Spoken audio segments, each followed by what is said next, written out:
সারাদিন শুধু রাক্ষসের মতো গিলতে পারিস। এই নে তোর গাড়ির কিমা বানালাম। এত বড় হচ্ছিস, একটা টাকাও ইনকাম করতে পারিস না? দূর হ আমার বাড়ি থেকে। আমি একটু বেশি খাই বলে মা আমাকে বাড়ি থেকে বের করে দিল। আমি প্রতিজ্ঞা করছি, পৃথিবীর সবচেয়ে ধনী ব্যক্তি না হয়ে আমি আর বাড়িতে ফিরবো না। বাবা, গলা শুকিয়ে গেছে, একটু পানি দিবি? এই নিন দাদিমা, পুরোটা খেয়ে নিন। কিন্তু এই গহীন জঙ্গলে আপনি একা একা কি করছেন? তোকে অনেক ধন্যবাদ বাবা,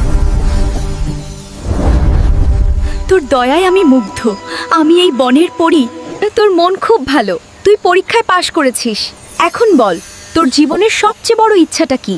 আমি আজই তা পূরণ করব। আমার মা আমাকে গরিব বলে বাড়ি থেকে বের করে দিয়েছে। আমার ইচ্ছা হলো পৃথিবীর সবচেয়ে ধনী ব্যক্তি হওয়া। তথাস্তু, আজ থেকে তুই পৃথিবীর সবচেয়ে ধনী মানুষ। মা দেখো, আমি এসেছি। এখন আর আমি গরিব নই। এই হেলিকপ্টার, এই টাকা সব আমাদের। আমার ভুল হয়ে গেছে বাবা, আমাকে মাফ করে দে। মা, তুমিই আমার জান্নাত। চলো, আজ থেকে রাজরানীর মতো থাকবে। বন্ধুরা, ভিডিওটি ভালো লাগলে লাইক, সাবস্ক্রাইব ও শেয়ার করুন। আর আপনারা যদি হালকের জায়গায় থাকতেন তাহলে আমার কাছে কি চাইতেন কমেন্টে বলুন। আল্লাহরে ভাল লাগে?